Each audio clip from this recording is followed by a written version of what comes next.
Yeah. Yeah.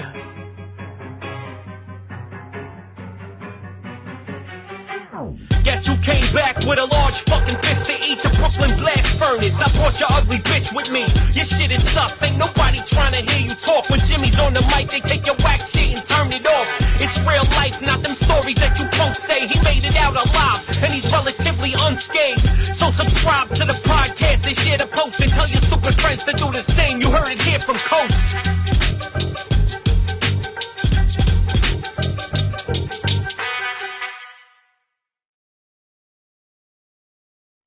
And that's it. And we're up.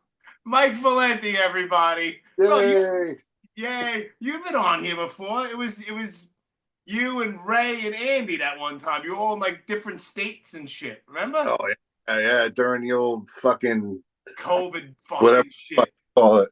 Yeah, like Ray was down. It was like summertime. He's outside. He was all drinking Jack Daniels. Hell yeah. Yeah, man. Back in the good old days. Back in the good old days of lockdowns and nonsense, right? Yeah. How the fuck you been, man? I've been good. Busy as hell. You know, he's good. Good. Touring, you just wrapped up a nice tour with Hoods. Who's better than Mikey Hood? We love going out with them dudes. Them dudes are they're a fucking good time, man. And you know, it's not often you get to find, you know, a match, I guess you could say, on the road. I mean, you know, not saying anything about the other bands that we've toured with, but these guys, I don't know. We're so like-minded in a lot of ways. Right. And, you know, he's very outspoken and crazy. And he is. the funny thing is like when we were touring, I had a lot of people going, yo, you got to watch out for Mikey. He's a little, you know. So one day I was sat down and I said, I got all my friends saying, hey, got to watch out for Mikey. And he goes, yeah, I got a lot of people telling me to watch out for you too. All right, there you go. Fuck it. Yeah. But like, he's like the nicest guy. You're like the nicest guy. Yeah, I mean, he's opinionated and, you know, he says a lot of dumb shit, but it's more tongue in cheek and people, you know, take it serious. It's like, no, you idiots, you know. Yeah. Nobody's got a fucking sense of humor anymore, you know? Nobody, dude. It's like, it takes, bro, I don't even know if anything, like, offends me. It's just like, I was just talking about this with somebody. I don't know who the fuck I was talking to. Oh, it was yesterday. I'm walking around. I was, like, down underneath, like, the Manhattan Bridge. Some guy, I'm wearing, like, a Lords of Brooklyn t-shirt. He stops me. We start bullshitting. Cool guy, nice guy. We bullshit for, like, 10, 15 minutes. And somehow or another, we got to the point where we were like I grew up in Canarsie in Brooklyn in like the late 70s and the 80s, where it was like a melting pot, bro. I had every color, creed, friend. We would abuse each other with racial jokes back and forth. Sure. Of course, Black, Chinese, Spanish, Puerto Ricans, all that shit. And it was never... we would get all together and we would just abuse each other. And it was never, no one ever came to blows. It was all just, it's like, like somewhere along the line, all of a sudden, even people my age and your age, bro, you know that. It's like we grew up together. Like, what happened to you? All of a sudden you're like that? Like, I don't understand what happened. I know.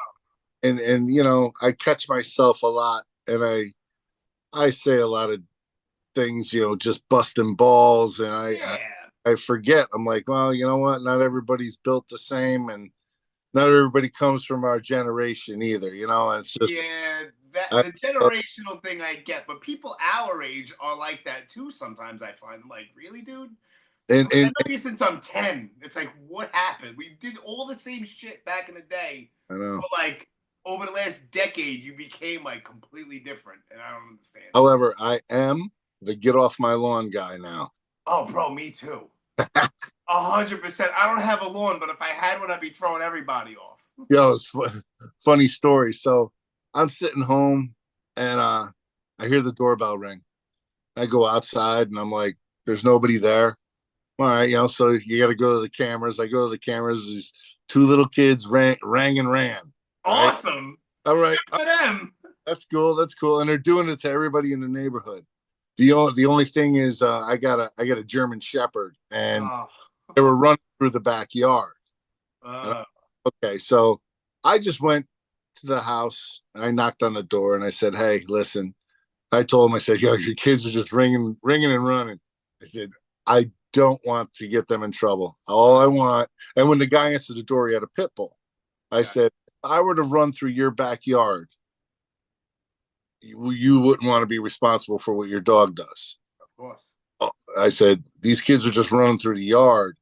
I said, "I don't know your kids." I said, "If they want to, dog doesn't know your kids, like if they want to introduce themselves, shovel my driveway, rake the leaves, I'll give them a couple bucks, something like that. Get to know the dog. Yeah, you run through my yard all freaking day." I said, "But just tell them." I said, "I don't care about ringing and running." I said, "That's hilarious." That when I was everybody. Yeah, we all did that. Of course, it's awesome. It's old school. But just don't go traipsing through the yard, and because we don't have any fences in the back, and then we woods in the back. So I'm just like, I don't want to get sued. Right. Yeah, 100%. Yeah, your fucking dog will attack these kids. And you just said it's something funny. It doesn't happen up because you're up in Albany. Like in Brooklyn, this shit doesn't happen anymore. I don't remember the last time I saw a bunch of kids with shovels shoveling fucking people's sidewalks for a few dollars. Nah, nobody wants to happen no more. Bro, I used to break my ass doing that shit. For $5. $5. Some of those people are scumbags, bro. Some of it, I would just be like a little driveway, a little bit of sidewalk. Someone hit you up like fucking 20, 50 bucks sometimes. Bro, I fucking go nuts. $5. Yeah, there was like a crew of us. There was like 4 of us. And we would do the driveways, and we would get the $5 or the $10, and we'd split it. Yeah. And one day I had an idea. I said, "Listen, we got a coffee can, and we wrapped it up in masking tape, and we put a little slit on the top, and we went and collected for Pop Warner." Well, we didn't, Pop Warner football, but we didn't play football. Yeah. We maximized our profits. We freaking got there you go. 10 neighborhoods, and then we got caught. Nice. Listen, you gotta fucking hustle, bro. Even back in the day, scheme. You have to cut corners, or she ain't making it. Just like in the mafia movie, the working man's a sucker. The working man's a sucker. It's true. It kind of is. Too bad I'm not like that, but it's fucking pretty true. Oh man. I grew up around a lot of that shit, and I see these guys.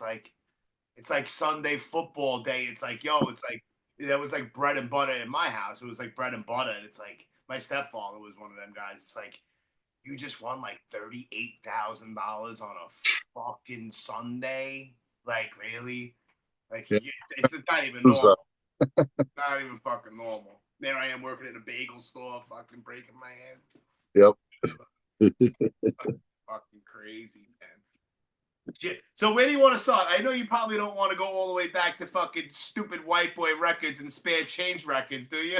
Oh, Jesus. Well, that was a different lineup. And that lineup ceased to exist 10 years ago.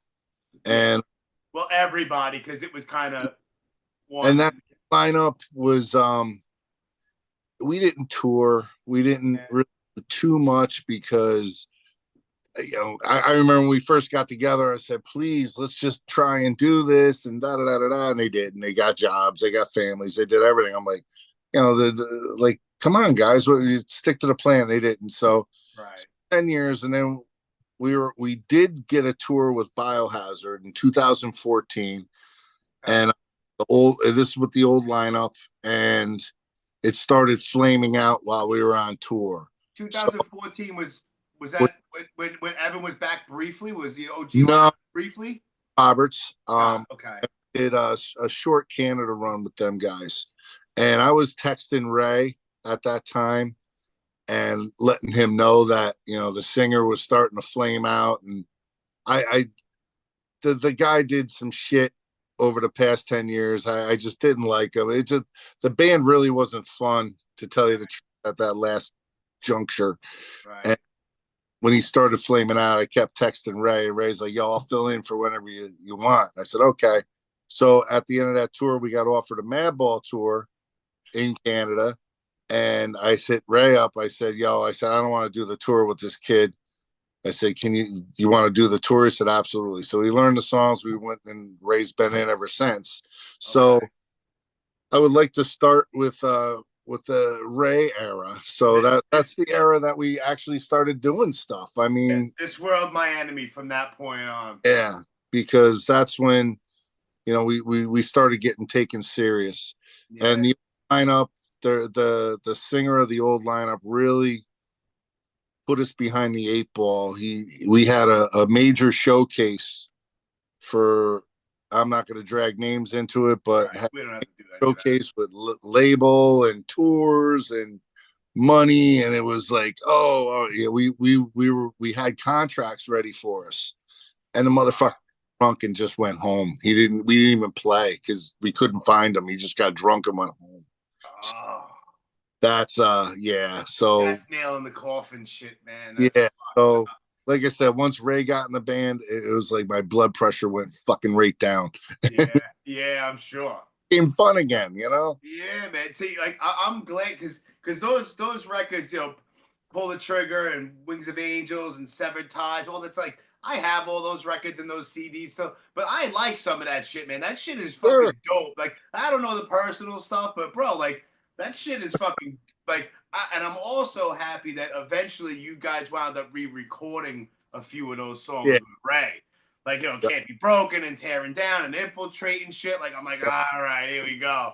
So I was kind of pleasantly surprised when those things resurfaced with Ray. Yep. So, And yeah, and like I said, Ray got in the band. He gave it a breath of fresh air. And you know what? We're still riding high 10 years later after Ray joined. And we don't bicker.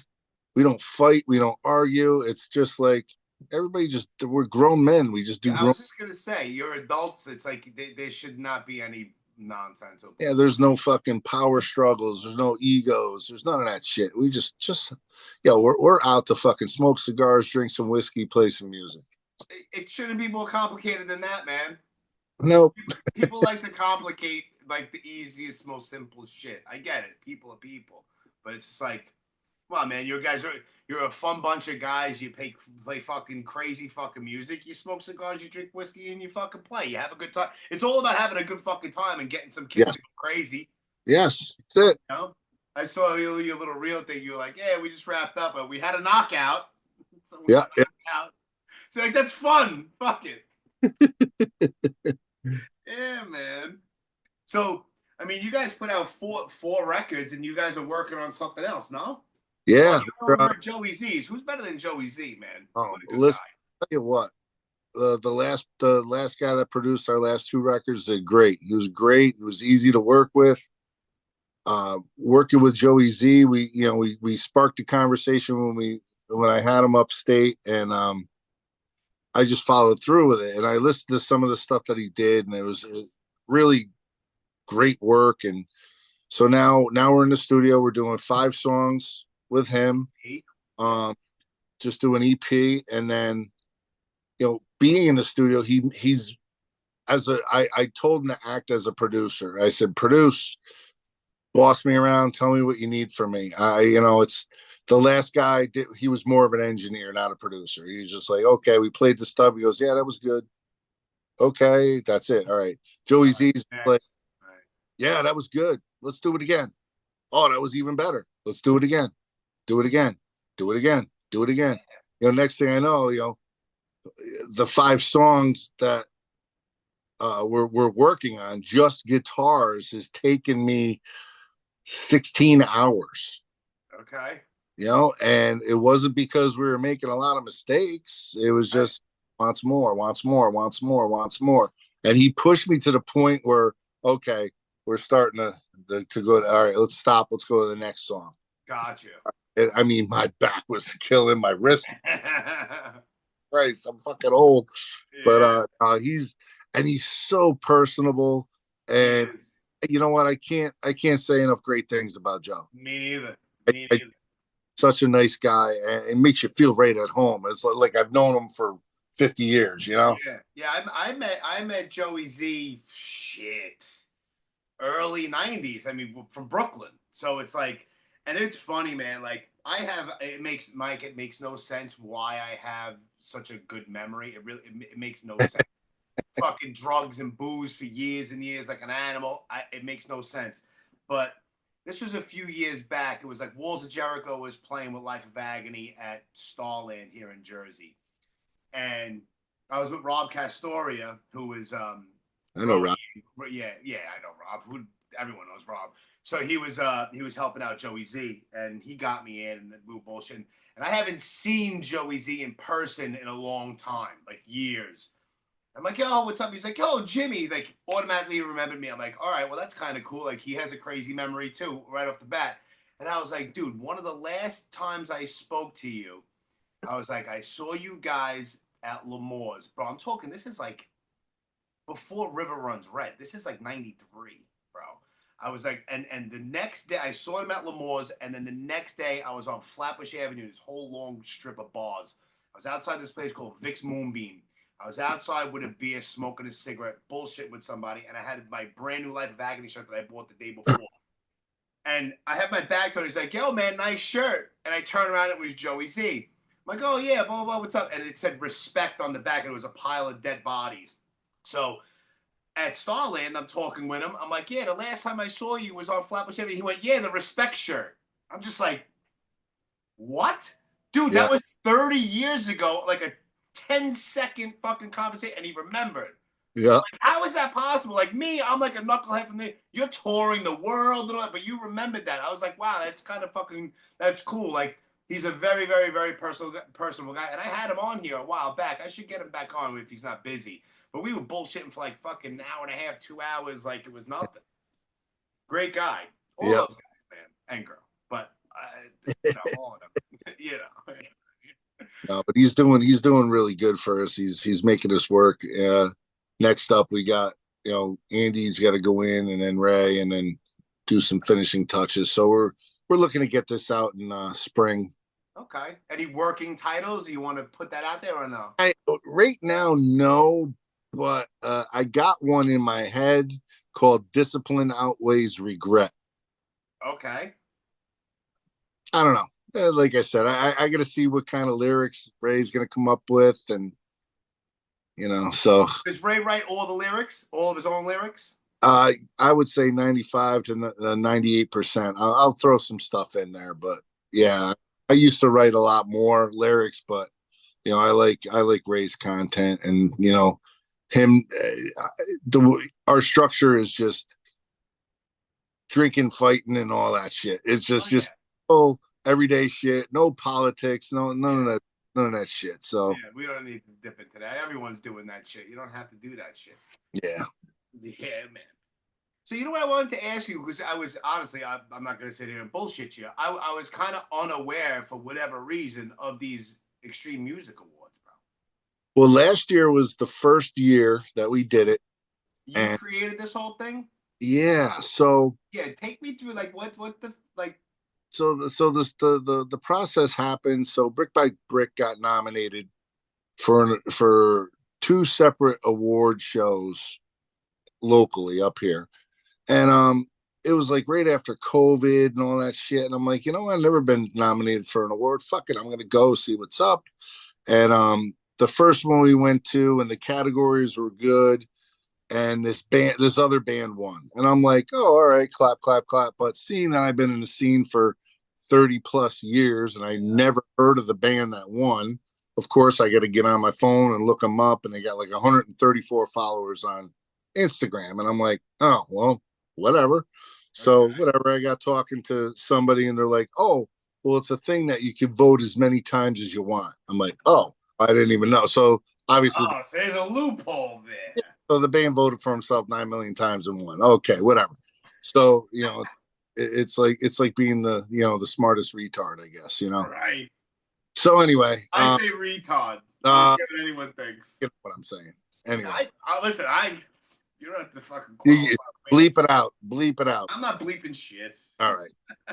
Anyway, so then the second award show I went to was like this big spectacle. It was like really well put together and very left-ish, very sensitive people. And I'm like, okay. no biggie. I don't care, but I felt like a fish out of water. You know, Mhm. every dressed up, and I'm in a fucking t-shirt, and I'm just like, what the fuck? So we were nominated, and we were voted. We were nominated for the best hardcore punk cat, and I'm like, well, when hardcore punk, kind of close. Yeah, a little, almost, maybe, Then, not really though. so in the category, the other nominees were a glam band, Oof. beat hardcore band. Glam bands are still around, dude. Yeah, like a sleep rock band, and then there was a garage band that like indie rock, and I'm like, okay, so the indie all girl rock band won. I'm like, okay, well, whatever. I mean, we didn't belong in that category. Actually, nobody belonged in the fucking category. So I'm just like, whatever. And then the girl went up to accept her award, and she's talking about how hardcore is all about sharing and not about the money and blah, blah, blah, making this huge speech. And my wife leans over and she goes, she's wearing a $2,000 dress. And I'm just like, oh, whatever. Let's go. We just left.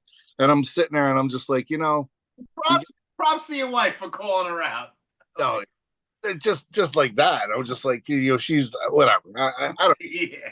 I don't, whatever the fucking moral compass of these people, it doesn't matter. I was mad, not because we lost. I don't give a fuck about winning. I don't need a medal or a trophy. Yeah.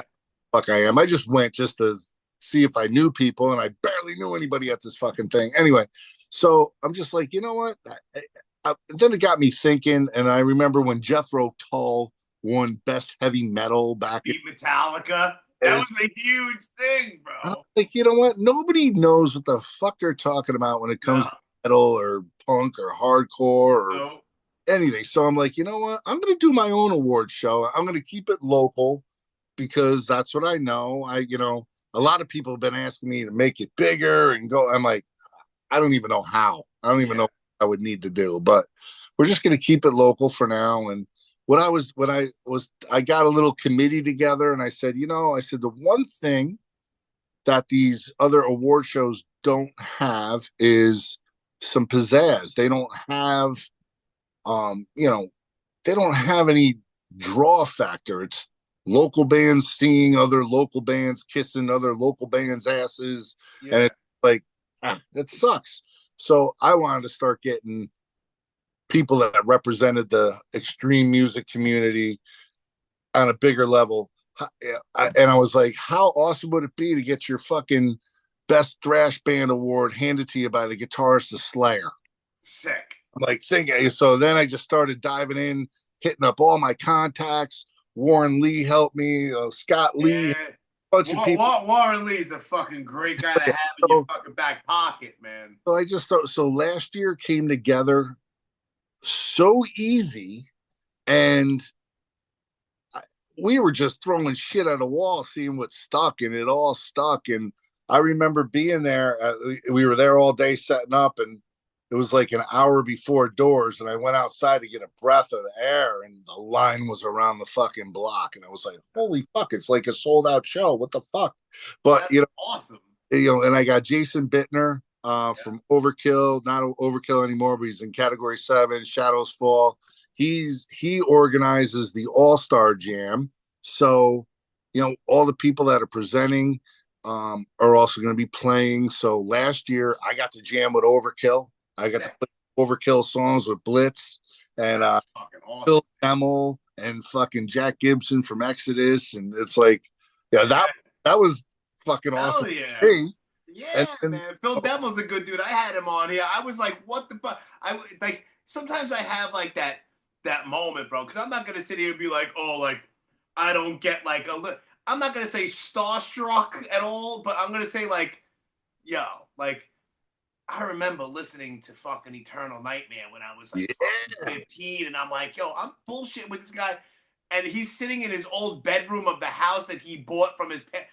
I'm like, this is fucking awesome. Him and Sean Killy and all these guys. Like, I that's why I love doing this shit. I've spoken to so many people that I grew up like looking up to they're regular guys, but to have like an award or to jam, like I don't play nothing, but to jam with those guys must be fucking incredible, bro. Dude, it was awesome. And it was like, I didn't rehearse with them or anything. I just learned the songs, and Bittner's just like, listen, just follow my lead, because there's a couple. We were doing it the live version. I'm like, all right. Then I had to look up on YouTube what the live version was. I'm like, all right, you pause this a little bit. All right, whatever. Fuck it out.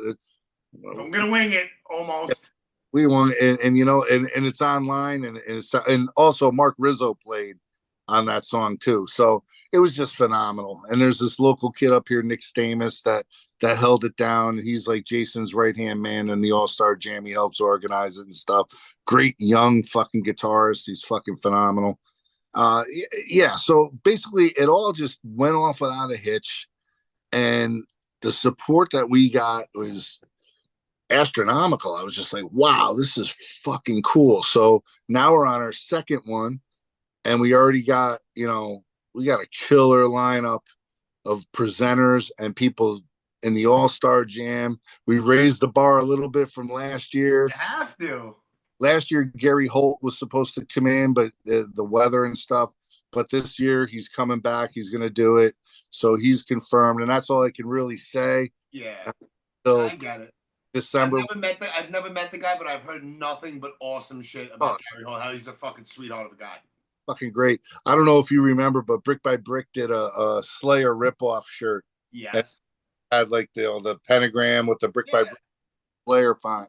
And we played with Exodus, and Gary Holt comes up. He goes, yo, I got to get one of them shirts. I go, nice. He goes, I go, just don't sue me. He goes, oh, that's Kerry King's department. He'll sue you, not me. I got a picture of him wearing it and shit. That was like, that's Kerry King's department. That's fucking cool. So when is this? And where can I get? Because listen, I'll fucking drive up. It's in Albany, obviously. Dude, right? Come up. It's just so January 10th. I'm doing a pre-party. I'm gonna fucking write this down for myself too. The pre-party gets set off, and I got Hoy and Ezak's new band, Smoke AD. I got Brick by Brick playing it, and I got Faded Line. I got a bunch of fucking killer local bands, and then January 11th is the main event when we do all the awards and everything, and then the Sunday after is an after party. So it's another event. It's still. I got Dead by Wednesday and a bunch of locals and Skin Lab. Dead by Wednesday is a fucking really good band. They played one of my shows at Lucky 13 a while back, one of my veterans benefits. And I don't remember who put me in touch with them. Maybe it might have been like Brian All for Revenge or somebody from upstate. And I was like, all right, yo, they're down, then cool. Like you're playing a benefit for nothing. You're willing to come down. Like who might say no? Like that's awesome. I appreciate it. Yeah, and they fucking killed it. Yeah, they're great dudes too, and they're underrated and they don't get the accolades they deserve either. But so I got them in Skin Lab on the Sunday, and it's going to be pretty much a free show for anybody that attends the award show and all that. So, but I mean that. Like I said, the bar's been raised for the presenters and the All-Star Jam this year. It's going to be fucking nuts. So, nice. Yeah, December 1st that gets announced, but right now we're just promoting. We're I don't know if anybody cares that's out of the Albany area, but if you want to vote, if you go to www.extrememusicawards.com, you can vote for any of the bands, and I try to keep it 518. Or the immediate surrounding areas. I can't get New York City involved. It's a little too far, and it's just I can't make it that big. Right. Not yet. Right, not yet. And like I said, not yet. The wheels are turning, and I would like to start bringing it and expanding it. I like I said, I just think that. In order to do that, I'm going to need some serious finances. And I mean, this is like the amount of money it's costing to do this one's pretty steep. Yeah. And we do have a lot of sponsors and everything, but I don't know if I come along if I can get an investor involved and, start really hashing it out, then I'd be more than willing to give it a whirl, Yeah. Fuck it. Why not? running up the flagpole, bro. Hell yeah. That's fucking awesome. Dude, it blows my mind how many fucking bands there are. Now I book shows in the immediate Albany area, and then forever booking shows with a million different bands. Yeah, and it's just I probably got 250, 300 bands just in the fucking Albany area, whether it's hardcore, punk, metal, fucking whatever. But and then you start hitting Western Mass and Syracuse, and then you start expanding. It's insane how many bands there are out there. It's insane. And some of them are so damn good, and they don't get any recognition. And and the one thing I want to point out, Brick by Brick is not eligible for anything because I don't want to hear anybody go, "Oh, it's fixed." It's fixed. It fixes it and all that bullshit. Yeah, you'll get them. I have a. Where is this? Where is it? What's the venue? Oh, I do it at Empire Live. So Empire is the culmination of Upstate Concert Hall and myself. Gotcha. So we partnered up 3 years ago now. Right after COVID, they got out of their lease in Clifton Park, and we got the spot in Albany. So now I got 1,000 cap room upstairs and a 350 cap room downstairs. Nice. So a lot of bands have been coming through, and if anybody wants to come through, just hit me up on Facebook. I book everybody. Yeah. And you just got to be patient because there's only so many shows that I can do without watering it down and making it stupid. So, there's a lot of it took me like a year to get to a couple bands. Silence Equals Death. They're one of the bands. It took me like probably 18 months. And finally, I'm like, I call them. I got a show for you. And they're like, oh, So they play all the time. They're good guys. Like, they're great.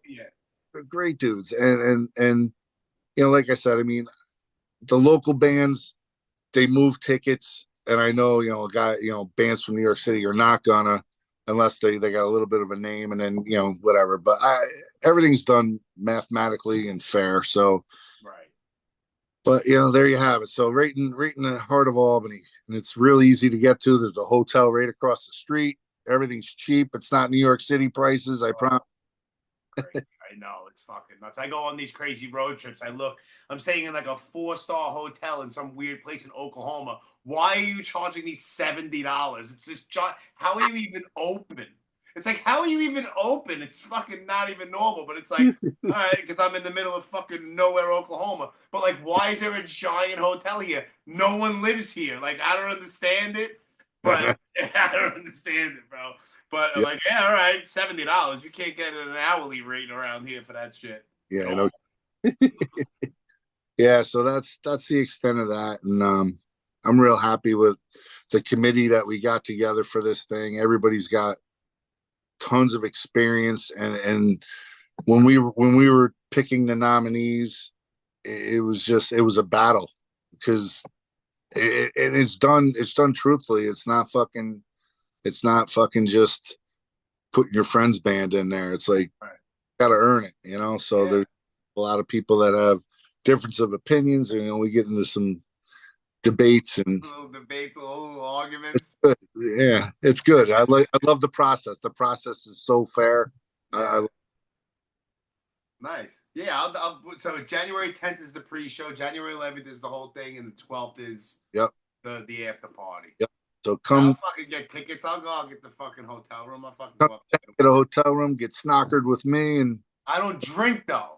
Well, I'm just saying that to your people that do. Oh yeah, okay. I'll have a ginger ale. Nice. Oh, I'm not normal anyway. I don't need to drink. I'll have a good time. We'll give you sugar rush. We'll load you up on Red Bull. There you go. I'm down. I'm in. Oh shit. So what's next? I mean, are you guys going back out at all, or are you guys just concentrating on the EP? Well, right now we're concentrating on recording. We do have a show in Poughkeepsie on November 16th at a place called Reason and Ruckus with a band called Abuse Ritual. Has Drew used to be a Marauder, and a couple guys, guys. Okay. A couple guys from All Out War that were in the lineup, and then December 6th, we're playing at Empire upstairs with the Acacia Strain, Sanguisuga Bog. There's like it's a crazy freaking show. And then December 21st, we're with Shadows Fall in Worcester. Nice. We're at the Worcester Palladium. Yep. Nice. I've been there a couple of times. What a fucking nice fucking place is awesome. So yeah, we're doing like some one-offs. Get through just get to January, and after the January 10th show, we're gonna be on ice until record drops. Nice. And then do it. That's when like I don't know, February, March. Up there it's a little bit weird. So the winter breaks around there where like March, April. Yeah, we've been having some mild shit up here the past couple of years. So yeah, here too. It doesn't even fucking snow anymore. It's not even normal. It's like we'll get like an inch of snow, like the whole winter. It'll be freezing, but we'll get like an inch of snow. Yeah. But then Long Island will get like 2.5 feet. Doesn't even make sense. It's just weird. They're like weird out there.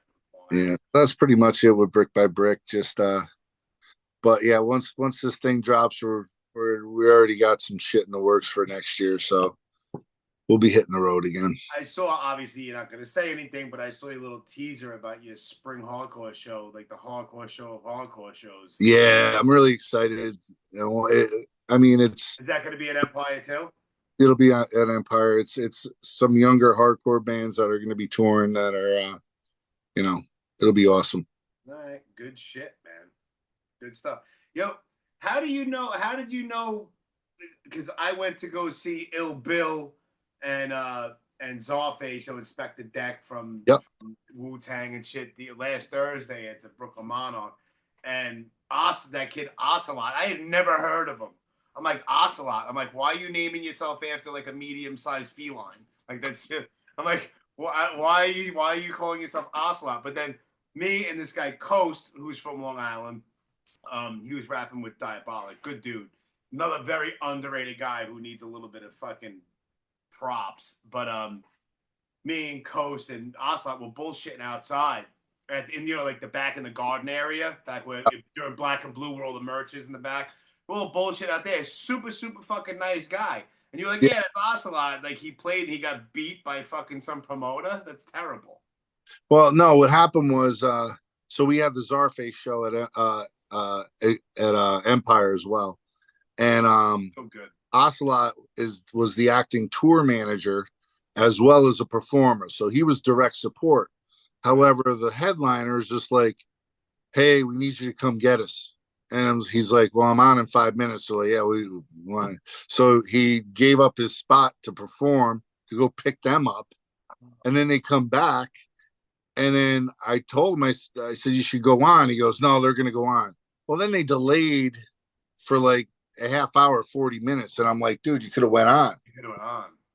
I was a little pissed off for him. And he was handled it like a champ. He's just like really professional. He's just like, yeah, well, I was hired as a tour manager with hopes of performing. And I go, yeah, but that's part of your pay. I mean, you got to sell your merch. You got to fucking, but whatever. So he's a part of that group KMFDM. Yeah. It was just a dick move how they treated him, I thought. Yeah. He was super cool. Like I said, never even heard of the guy until the other night. I'm like, all right. So I checked him out. I was like, he's not bad. It's the first time you're hearing it. So it's like, I don't hate this. Like, this is cool. And he was like a super nice guy. So. Yeah. And I dip into the hip hop culture here and there. And I told him, I said, well, where are you from? He goes, Salt Lake City. I'm like, oh, not like I could just get you for a one-off to make up for this. But he's like, yeah, he goes, I'll be going on tour. I said, well, if you are, just hit me up and, we'll make a spot for you somewhere. Like I said, I just felt bad. That's all. And I don't know. It's just the crew that they had with them was real professional, but the headliner was not. And we'll leave that. And that's just from an outsider's point of view. I'm not. So I'm guessing that Czarface wasn't the headliner. Yeah, they were. Oh, okay. Damn it. All right. Yeah, I mean, I don't know if it's just too much weed smoking and but there's just no sense of urgency, no sense of time at all. Just it kind of irked me. But Yeah, I got it.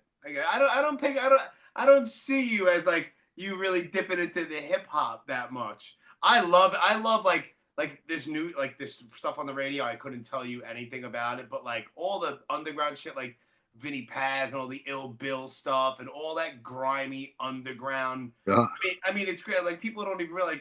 Like I'll be listening to Ill Bill and people are like, "What is that?" I'm like, I went to South Shore High School with this guy, him and Gore-Tex and shit. But it's like I was like, he was a metalhead. Like him and Necro were in a band called Injustice. It's like, and then if you listen to what they say, there's all sorts of metal references, and he mentions yeah. Voivod and this and that. It's like, how do you not like this? Shit's fucking awesome. I was doing hip hop for a long time. Back in the Duster days, around 2003, 2004. What's the Duster days? I had a guy, DJ Toast, who's a DJ at WRPI. He helped me out. I had DJ Turnstile, who was the club that was my club manager, and he started introducing me to a lot of stuff. And then I was like, well, if we're gonna start doing this, then I started booking like the offshoots of the Wu-Tang. I did like Inspector Deck, I did You God, I did Capadonna, Killer Priest, I did Ari the Rugged Man there, I did so many people. And then it started growing, and then I was doing, then I got involved with Slain, doing some of his stuff, did La Coca Nostra, did House of Pain, did Public Enemy, did Mobb Deep and Smith and Wesson, all that brought me up to the Bogies era. And then I stopped doing it because the local scene was arrogant as fuck. And they were like, I'm like, I would expect this from the touring bands, but you guys are assholes. And I was just like, you know what? You guys don't appreciate it. Go play your fucking coffee shops. And I did. I stopped doing hip hop for 10 years. Really? So I started picking. That's some classic shit, bro. And everybody that you just named, there's no slouch in any of them. No way. There's so many more. Oh my God. Like, so you mentioned Slain. Like, fucking Slain is underrated, criminally underrated, not spoken about enough. I mean, you and me know, and our group of friends know because of what it is. But, like, that dude should be, like, fucking here. Like, that, he's so clever. Yeah, last record, the one, I'm gonna fucking butcher it. The one with, I'm not even gonna say. World with No Skies? No, the one after it. It's Things We Can't Forgive. Something. Fuck. There's an angel on the cover. Yeah. It's fucking brilliant. It's fucking incredible. Yeah. And last year I booked Ill Bill. I do a series like pretty much in the month of December. All my shows are toy drives. So I did a hip hop toy drive, and I had Ill Bill and Slain. I was talking to him. He goes, "Yo, can I rock on that show?" He goes, "I don't want to charge you any money." He goes, "I'm out of practice. I don't want to do it." I'm like, "Yeah, I'm gonna pay you. Fucking hop on. Let's do it. Let's fucking make this fun, Yeah. So I started doing the hip hop again, and I started grabbing some local people that are, I pulled them aside. I said, "Listen, guys, you gotta fucking, this is how we do it here. You gotta do it like the bands do it, or else I'm not gonna do it anymore." I said, I gotta see you promoting and all that. So I got a couple of the hip hop kids, they're on board, and it's starting to grow again. Good. I'm not gonna do it as frequently as I did it before, because I feel that it's gonna be easily watered down up here. Sure. But I'm still keeping it fun, and still I got Cool Keith coming in April. That's fucking awesome. So that's my next. So I'm probably not going to do anything. I got a local hip hop show in November, at the end of November, and I probably won't do anything until Cool Keith, and just leave it at that. And so that's fucking good shit, bro. Like Ill Bill, there's so much material. There's so many. The fucking the amount of work that all these albums. I know. Ill Bill is just like a machine. There's so much stuff between him and Nems now, and all this whole thing. They're constantly putting out stuff, and it's all fucking awesome. Some of it's really tongue in cheek and silly and fun. Some of it's really dirty and grimy. Fucking good shit, man. Like Bill's a good dude, man. I was both. He's awesome. For a while. I was mostly with him a little while on Thursday, and I haven't seen him in the longest time. And he lost so much weight, and he looks fucking great, and he's fucking just. It's just I see him on more hardcore shows than hip hop shows. yeah, bro. People don't realize it's like listen to the Inhuman Conditions demo. It's just awesome. Like how is Necro 13 years old on that? And they built like 15. It's crazy and it's incredible. It's like nobody was doing that shit. Like if you I listened to the first song. Necrosphere is the name of the song on the first song on the Inhuman Conditions demo. And it's like that's like 1988 or 89 or some shit. It was nobody doing that shit. Yep. And Necro's 13? Yep. It doesn't even make sense. Crazy. Yeah, man. It's fucking good shit. People should fucking, especially because I don't know, like everyone says there's a comparison between like extreme music and hardcore and hip hop, which there is, but there's a different, I think it's more connected when you have people like Ill Bill who is into all that shit. Like Ill Bill, like he fucking quotes the Cro-Mags and shit like that all the time. You know, it should be like this with all the hip hop, with all the hardcore kids, but I don't fucking totally agree. Maybe they're just snobs. Maybe fucking hardcore kids could be snobs. They could be. Oh shit. So man, what the fuck else is happening? Anything else going on? Fucking any good anecdotes or stories? Just in the process of trying to make Chris Jericho my bitch. Thank you. I knew, you know, there was something in the back of my head. I'm like, I have to bring it up, and I was gonna open with it, telling me how I was gonna ask you how much you love Chris Jericho and why you think Fozzy is the greatest name of a band ever. All right, so I'll give it a whole. Yeah, it's a little long, but it's fine. Take us on a little wrong. There's a solid foundation built on this story. So, first part of the story, I used to be a representative for Crank Amps, and I was endorsed by them. And they're like, part of the endorsement is, they call me up. They're like, hey, Fozzy's doing a record thing at BB King's. Can you go set them up a backline? Sure. So me and my buddy went down. We did the backline for Fozzy. We set up all the amps and stuff. And we're sitting there drinking, hanging out, and everybody was there. It was like all the dudes from Anthrax were there, and Eddie Trunk was there, and it was pretty cool. It was a fun time, and I never met Chris Jericho before. So in walks Chris Jericho in all its glory, and I walked over. I introduced myself, and he was a nice guy, and I'm shaking his hand. He goes, "Oh, thank you so much for bringing the amps down and all that stuff." I said, I got a question, and it was kind of a serious question. It was just I had no idea where the fucking name. Why would you name your band Fozzy, right? I mean, I'm right here with you, bro. I get it. So I don't know why. I said, hey, I got a question. I said, did you name your band after the Muppet? And he looked at me like I was some sort of an asshole for saying that. And I'm like, I'm serious. I go, the fucking bear, the Waka Waka Waka bear. Goes, no, I didn't. I said, okay. And before I could ask him, well, what does the name mean? He just kind of walked away from me. He was kind of like shrugged. He was offended. I was like, oh, all right, you're gonna shrug me off, whatever. Fuck this guy, Yeah. So we got all the amps out. We left, no big deal. End of story. Second part of the story. We get invited to a listening party for Fozzy at Ace of Clubs in New York City. And I hit up SD. I go, yo. Yeah, he's like, yo, my nephews love fucking Chris Jericho. Want to get his autograph for my nephew? I said, yeah, no problem. Come on. So me and SD, putting them back, hanging out. There's Chris Jericho hanging out, SD, he's a little loud, he's a little in your face, and if you don't, you're like, whoa, back the fuck off kind of thing. Well, anyway, so he's doing his routine with Jericho, and Jericho's signing the autograph and everything, and he was just like, you could tell his like mind was like going. And, I go, yo, Chris, you remember me, Mike from Crank Amps? I go, Waka Waka Waka. Yeah, of course you did. Right. So he goes, yeah, ha. Okay. That's the second part of the story. Third part. Now we're going about a year in advance, or a year after. He plays Bogies. I book him at Bogies. And I didn't even bring up the Fozzy Bear shit or nothing. I'm talking a while back. Yeah, this is like a decade-long fucking thing. So he's there, and I'm talking to him like, "Hey man, how you doing?" I said, "You remember me?" He goes, "Yeah, I remember you." And we're just shooting the shit. I didn't even bring up the Waka Waka. I didn't bring it up. I was like, whatever, it's done. Yeah.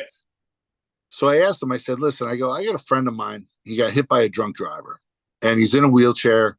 He's fucked up. His brain damage. He's, his speech is all fucked up and whatever." He goes, "He really wants to meet you. He's a big fan." He said, "Absolutely no problem." After the show. Okay, so the show goes. After the show, all the people are gone. I bring Chris Jericho out. I said, "This is my friend John." So my friend John is in his wheelchair and he's shaking his hand. He's like, "I just want to let you know that you're a terrible singer and you should have stayed with wrestling."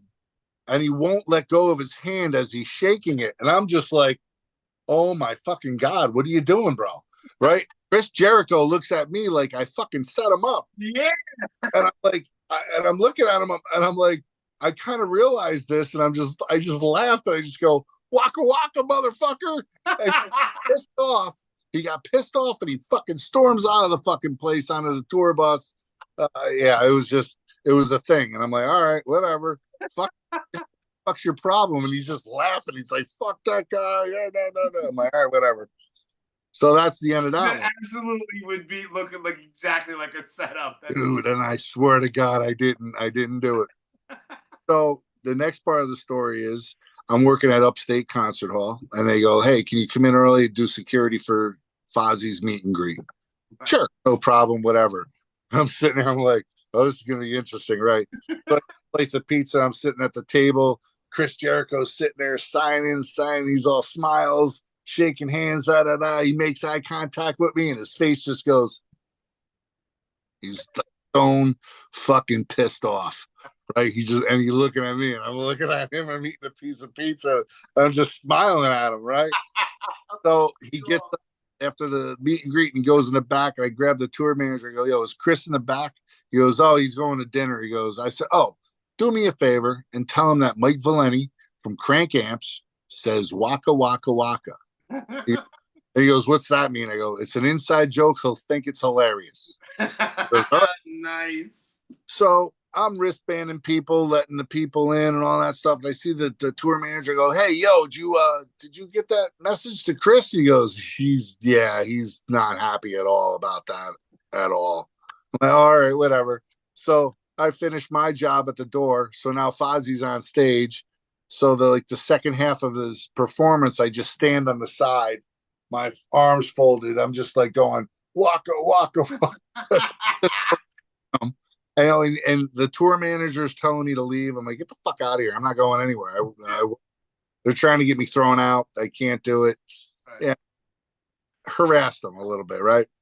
So now the next part of the story is now we're fast forwarding probably about 5 years. no, probably about 4 years. So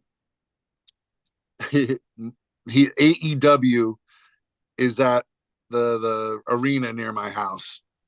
And I got a bunch of my friends, bunch of fucking knuckle dragging, wrestling, drunk, fucking ignorant pieces of shit friends of mine. Right. Call me, they're like, "Yo, we're at AEW. Chris Jericho's here. We're gonna fuck with him." And I'm like, "All right, yeah, let me know what." Have fun. So they got the whole section chanting waka waka waka. Oh my God. Now they have front row. So Chris Jericho's walking by them. They're like, "Mike Valente's gonna fuck you up. Mike, he's gonna fuck you up. Get out of Albany, you piece of shit." They're harassing the shit out of him, right? Well, now the catch is the next day Fozzy is supposed to play Empire. Oh, fuck. He cancels his show. Right? So says it was because of his voice. Bullshit. Fucking bullshit. He was still wrestling. He was still doing other shows. So on the marquee, it said Fozzy, and I put tape underneath it, "Canceled out of fear of Mike Valente." And I took a picture and I sent it to all his social medias. I tagged him. I just bombarded him, and that shit got erased immediately, right? So that happened. So now the next part is Drew Stone. This is like an onion. This is so good. Oh, dude, peeling the layers. Yeah. Drew Stone calls me. Okay. And he goes, "Do you really have a legitimate beef with Chris Jericho?" I go, I guess. I go, I don't think it's a real beef. It's like a wrestler beef. But it's like, he can't take a joke. And I just fucking troll him for it. Well, I'm going to have him on my podcast. He goes, but I'm not going to book him if you really got a problem. I said, no. Book him. I go, can I call in? He's like, no. So he has him on his podcast, and I jump on under Mike Valente on Facebook, and I'm already blocked. Oh, motherfucker.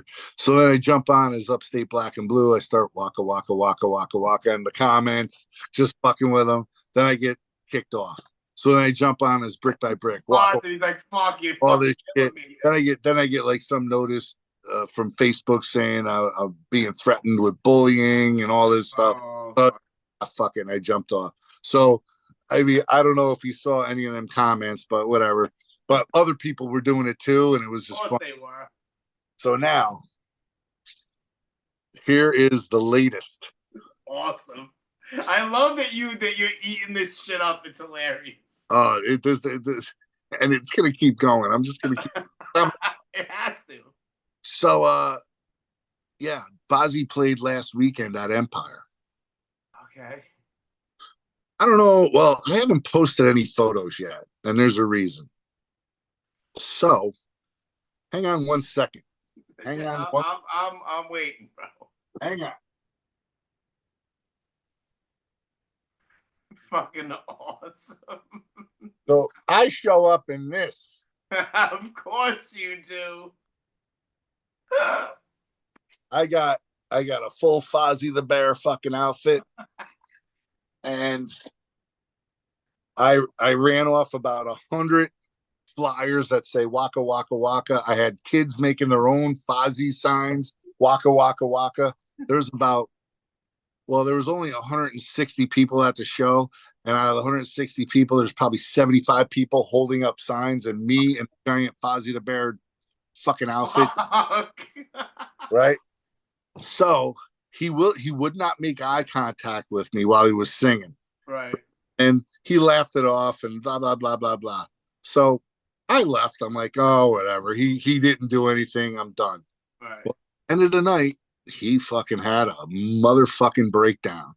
And his tour manager was yelling at the general manager of the club and carrying on and everything. So I haven't posted any pictures yet because I don't want the agent to get pissed and all that. I'm going to let it die down a little bit before then I'll post the pictures. Maybe what I'll do is I'll send them to you and you can post them in the podcast. I will. Shoot them over to me, bro. It's fucking hilarious. Everybody holding up these signs, and it got to them. And the funny thing is, some of these kids that were holding the signs up were Fozzy fans, and they thought that he allowed it or gave it. So they carried these signs to other shows, and somebody took a picture of them holding the Waka Waka signs up at the next show. And I'm like, oh my God, this is incredible. Yeah. So now the next plot that I have is he was coming back to Albany, and I'm gonna see if I can get in with the Fozzy the Bear outfit and with a fucking Waka Waka sign, see if I get on national TV with it. Why not? Yeah, why? I bet you can. I bet you will. Yeah, I'm a giant fucking 6-year-old. Yes, bro, so am I. I'm fucking 49. I act like I'm 12 constantly. It's retarded. But fact of the matter is, Chris Jericho knows who I am. He knows what uses to acknowledge it, but I know for a fact he knows who the fuck I am because he's talking about me to people that know me and brought it back to me. Right. Oh, awesome. So he knows. So did you ever get to the bottom of what the fuck Fozzy even means? No, I looked it up on Wikipedia. He might as well have just said he named it after the Muppet because whatever the fuck reason is, it's even dumber than that. Of course. I don't even really care. Me neither, but I'm just curious. What the fuck does it mean? Because I still have no clue. But this guy, he's just such a fucking arrogant he's so full of himself. I don't know. Like I said, he portrays to be nice, but you strike at his ego, it's over. Oh yeah, he's fragile. Oh, poor baby. Fragile. Yeah. But all just because I asked him a question. All he had to do is say, "No, I didn't," but that's a good one. Yeah. And then would, done. You wouldn't have a Fozzy fucking suit in your room. Yeah, I got a $275 Fozzy suit I bought just to ruin his life with. Just to fuck with him. See, that's awesome. It's like a decade-long thing, and still going. Amazing. Still going. Fuck So, gotta have fun, bro. He definitely. Even though it's elementary fucking nonsense, but it's hilarious because it's balls. It's so immature and stupid. But you know what? That's the funny shit, dude. That's how I'm like that. It puts smiles on people's faces. That's all. It. 100%. Including mine. Fucking hilarious. That's awesome, dude. All right. Other than that, so we're gonna go. January 10th, 11th, and 12th is the whole weekend of the Extreme Music Awards, which is the pre-show, the main event, and the after party. Yep. You're working on a 5-song EP named TBA. Yes. You do have a couple of one-off shows going on. You do have Cool Keith coming up there, which is fucking cool. Yeah, I'm definitely gonna I'll come up to Albany. Fuck yeah. Listen, I've never been to Albany. For anybody that's out there listening, it's only 2.5 hours from the city. And you know what? People come up, they have a great time. It's cheap, and it's just the shows are just as good up here too. It's fun. I'm fucking down. I'm down. I'll see a bunch of people that I don't even fucking normally see that I'm fucking friends with and shit. Absolutely. Yeah, I'll go up there, I'll get a fucking little cheap hotel room, and I'll fucking drink a bunch of ginger ale and Red Bull, and I'll pass out. There you go. Yeah, sounds like a fucking party to me. And then so yeah, everybody, you have a personal account which you don't let anybody in on Instagram. Yeah, I don't even. Okay, look. So forget I even mentioned that. So, but it's Brick by Brick HC, Brick by Brick Hardcore. On Instagram. I'm on Brick by Brick more in my personal account. I forget that I have a personal account, and I don't even. I go on there once every 4 months. Yeah, I got it. So yeah, I'm on Facebook a lot, and I'm on the Brick by Brick one. That's it. I get it, dude. I have this and that. I don't even remember what I have. I'm on the. See, that's another thing. That's why, like, when we're emailing each other, a lot of people don't realize. I don't know how they don't realize anymore. Or at this point, like 4 years ago, it was like right in the beginning of fucking COVID shit. My Blast Furnace Instagram was hacked, and they fucking changed everything. And then I got an email saying, like, my email went back to what it was originally and everything. So I go to log in, but whoever hacked it put on the 2-factor authentication shit. And I don't have those numbers, so I'm fucked. I did the video thing, but there's no pictures of me. There's no flyers of everybody. Maybe you might have to scroll, like, one of the posts, like the fourth picture, it might be a picture of me and somebody, Lou from Sickle or something. I don't know. But it's not going to verify. So I wrote my book. I wrote a whole book. I don't know if you've seen that shit, but it's in the hands of my editor right now. And the working title is Relatively Unscathed. So I was like, you know what, I'm going to make, it was originally, because I killed the podcast for like 2 years. And you know what's weird since I have you? I disabled, do you remember this? I disabled the whole Blast Furnace Facebook. Yeah. It was disabled. And then one day, I wake up and I have a notification saying Mike Valente unarchived the group. And I remember I sent it to you. I was like, bro, you were like, I did? I was like, it says it here, but you're the reason why I still have that group. Oh, shit. In order to get rid of a group, like a fan page you get rid of, but a group, you have to go one by one and delete every person individually in order to get rid of the group. I was like, I'm not fucking doing that. That's 4,000 something people. I'm not doing that. Archive, gone. You unarchived it. Maybe you had maybe you were sourced. I don't know. You don't remember. I don't know. I don't know either. It was so weird. I'm a fucking idiot when it comes to technology. I don't even know. I don't know how to. I don't know. You hit something on the group and you unarchived it. But like, I don't even know. How were you even like an admin on it? Like, it was weird. I don't know. But yeah, well, you're the reason why the group still exists with a whole bunch of people still on it. So thank you for the accidental unarchiving of the shit. I don't know. But so the Instagram is at relatively unscathed. I wound up just making it the book, and then I was like, that's gonna be the podcast one too, because I don't want another Instagram, and then it's gonna be similar to Brooklyn Blast, and then I gotta start answering questions. Which one is it? I'm not doing none of that. You know what I mean? Like, it's not this one, it's that one. Unfollow. I don't have time for that shit. You'll find it. There's the group. There's, the Instagram is growing a little bit, but it's whatever. Nice. So the only thing I ask anybody to do is just follow at relatively unscathed on Instagram. That's it. And I have to shout out my sponsor, which is Generation Records, located at 210 Thompson Street in the West Village here in New York City. They've been around since the early 90s. Follow them at Generation Records on Instagram, and shout out to Ron Grimaldi and Mark Yoshi and all those guys, because those guys are awesome. And so thank you for being a sponsor.